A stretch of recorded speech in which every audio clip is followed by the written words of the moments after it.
Hey, welcome back. Let's talk about ADHD behaviors and how they directly relate to the brain performance pattern, how they go together. Okay, so just to remind you that the ADHD brain performance pattern is one of too much theta, too much slowing, sometimes coupled by too low of beta for lack of focus, but it's mostly a brain with the brakes on. So what happens with a brain with the brakes on? The analogy that I use is to get around town, you have to drive your car at 45 miles per hour to get where you want to go without crashing and to be able to get there in time. So if you're driving around at 45 miles per hour, but you're also using tons of theta, that means that you have the brakes on. And you could imagine if you drove around town with the brakes on, it would trash your engine. And plus, you are no longer going 45, you're going 5 miles per hour. So how that manifests into symptoms is inattention, hyperactivity, and impulsivity, depending upon the area of the brain that's impacted.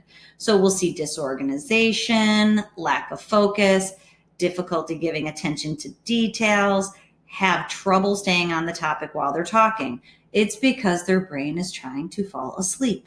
If you remember, theta is shift into sleep mode. So if you're using too much of that, the brain is always trying to fall asleep. And then it makes it very difficult to do all of those things. Thus, many times people are hyperactive. They keep their body moving to keep their brain from shutting down. So they fidget and squirm in their seat. They get up frequently and walk around. It's all self-stimulation for a brain with the brakes on. Have trouble playing quietly and doing quiet hobbies. They have to self-stimulate to arouse the brain that is braking and is trying to fall asleep. It also creates impulsivity, impatience, have a hard time waiting or to talk, or they react, they blurt out answers before someone finishes the question. It creates great difficulty in self-control and in self-regulation. But what I need you to understand is that that's a symptom of the brain pattern. It is not a choice. It is a need of the brain. A brain that is shutting down doesn't have the ability to do those things well. So you can't deny the brain those needs. Or if you denied a child, and this typically happens, if you make a child sit perfectly still, many times they fall asleep because their theta is cranking into shift into sleep mode, which they do not want in the classroom.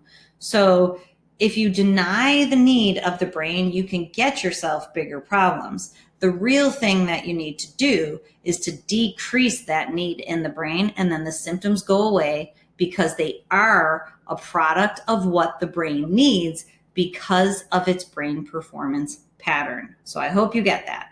Okay, so many people think ADHD is a fast-running brain. It is not. It's a slow-running brain that is difficult. It has difficulty focusing. It becomes distractible, and it needs hyperactivity to offset the slowness. But like I've already told you, there many times anxiety is a comorbid pattern. You can look that up. There's science that proves it, that ADHD and anxiety go hand in hand. And it's because, back to our braking analogy, if you're driving around town, 45, but now your foot's on the brake, so you're going 5, your brain will naturally self-compensate and hit the pedal to the metal on the gas. So now you're going 45 again. Sometimes people go 55 and 65, but they're no longer going slow because that internal stimulation is happening through the anxiety pattern.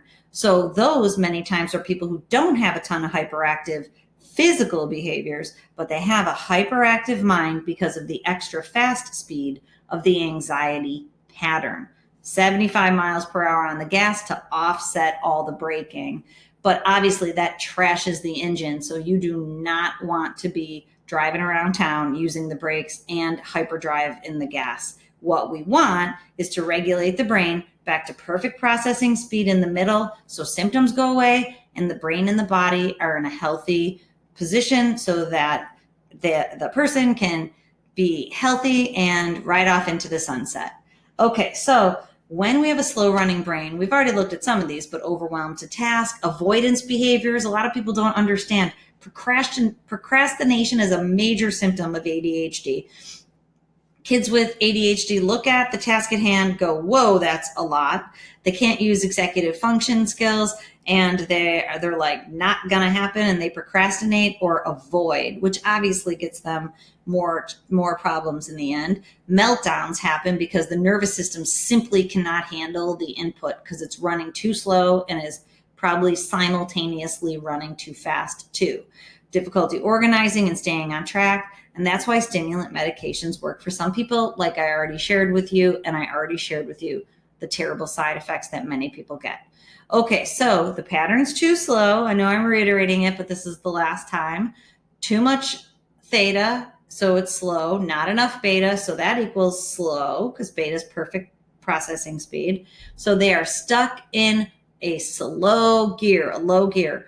Most times shifting into and getting stuck in a high gear also, and that's the anxiety piece that I already told you about. So it creates distraction, need for stimulation, and growing anxiety. Okay, so up next, stay with me because I'm going to tell you what causes the ADHD brain pattern and what you can do to optimize it. So follow me through to the next lesson and we'll get going. Thanks.